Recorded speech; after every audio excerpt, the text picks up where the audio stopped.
For centuries, my people have suffered in this country that they broke their backs to build as their blood was spilled across the fields because they were mentally raped of their royalty.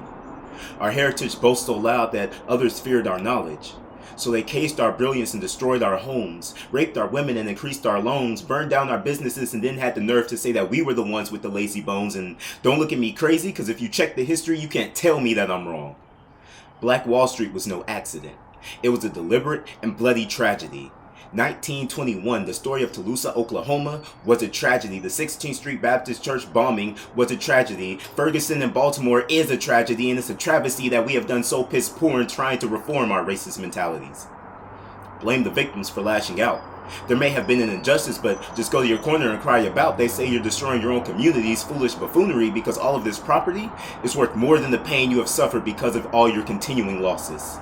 And don't tell me about black on black crime when white on white is barely 10% behind mine, and they're responsible for corrupting our unity. Racism isn't the cause of all of our pain, but it's the root of the tree. And people want to question why I'm mad? We have a black president because all of our struggles are in the past now. That's sad, because I'm under the impression that ever since Obama got elected, the media has exploited every incident that ethnic positions sparked the problem. Y'all remember Joe Wilson, right? You lie. How many have forgotten that was unheard of in a congressional meeting? So we should forget about the disrespect, the lynchings, the caging, burning, redlining, welfare destruction, job denial, and so much more? Because we have equal opportunity even though the dominant had hundreds of years of prosperity before they even ended slavery?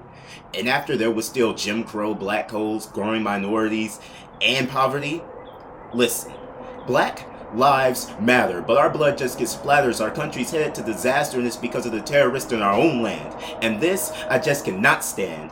I won't allow this continued disrespect. So I suggest you watch your place when you're consumed by the face, because this skin, it won't be erased, no matter how much you want it to be. So just make room before we all lose our country, because this uprising won't be televised. This uprising will end up at your front door.